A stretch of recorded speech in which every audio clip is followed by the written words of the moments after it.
मैं हूं रवि सिंह और आप देख रहे हैं हलचल ऑफ हजारीबाग। देश आज़ादी के लगभग 75 वर्ष बीत चुके हैं। हमारा शहर हजारीबाग का देश आज़ाद में एक अहम योगदान रहा है। आइए आपको हम एक ऐसे व्यक्ति से रूबरू करवाते हैं जिनके दादा बाबू रामनारायण सिंह थे, जिनका देश आज़ाद में एक अहम योगदान रहा है। जब भारत आज़ाद हुआ तो उसमें दादा जी का क्या अहम रोल था?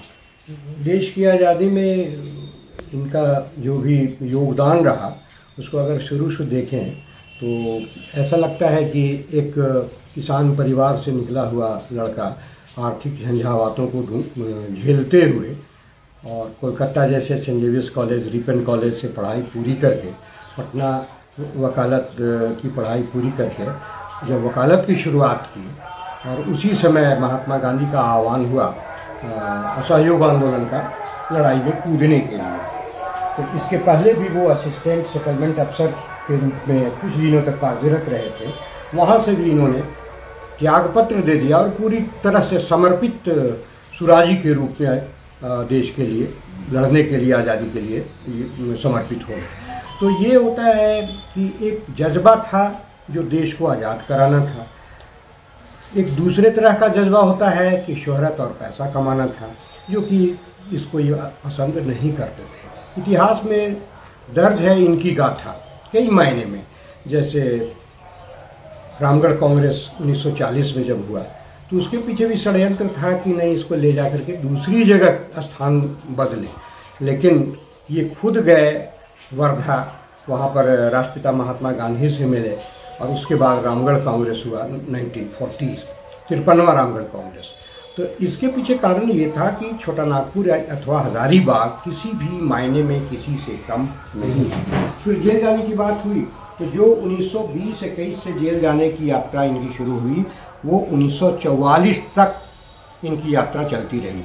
जब 1934 में बिहार में भूकंप हुआ था तो सारे राजनीतिक बंदी छोड़ दिए गए थे, लेकिन एकमात्र बाबू रामनारायण सिंह थे जिनको इतना खूंखार स्वतंत्रता सेनानी माना जाता था कि अंग्रेज़ों ने इनको नहीं छोड़ा। और ये MLC सेंट्रल, MLA सेंट्रल, केंद्रीय विधानसभा के सदस्य भी रहे।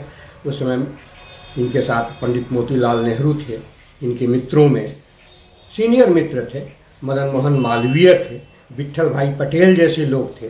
तो उनके साथ रह करके भी उनके गुणों से ये पूरी तरह से तप करके निकले थे और आज़ादी के लिए अपना पूरा जीवन सर्वस्व न्यौछावर कर दिया था। और संविधान सभा में भी बहुत सारी बातें इन्होंने उठाई थी।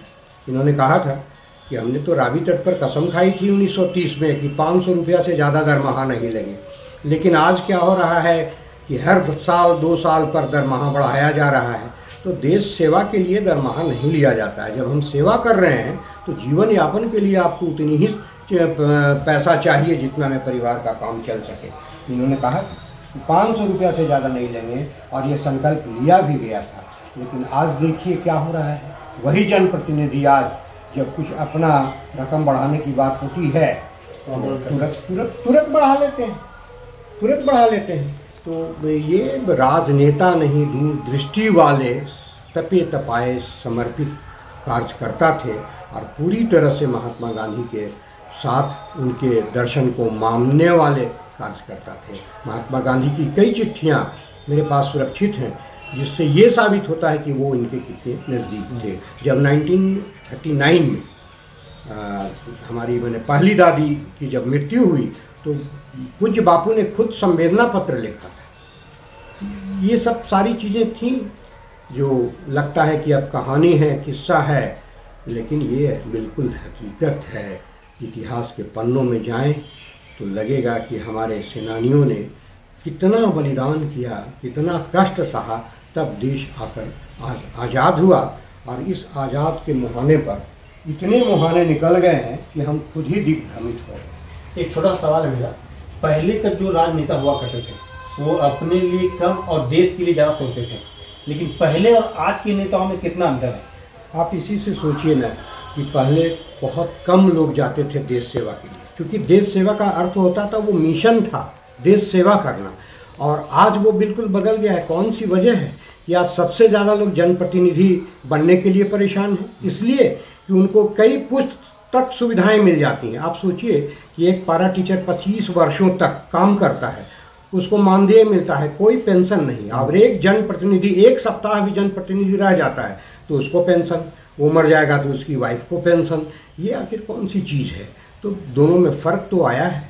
और एक विदेश का एक देश है, वो मुझे शायद वो नॉर्वे है या कोई है, वहाँ पर लोग राजनीति में नहीं आना चाहते हैं। राजनीति में वही आना चाहते हैं जो अपना पूरा समय दे सके।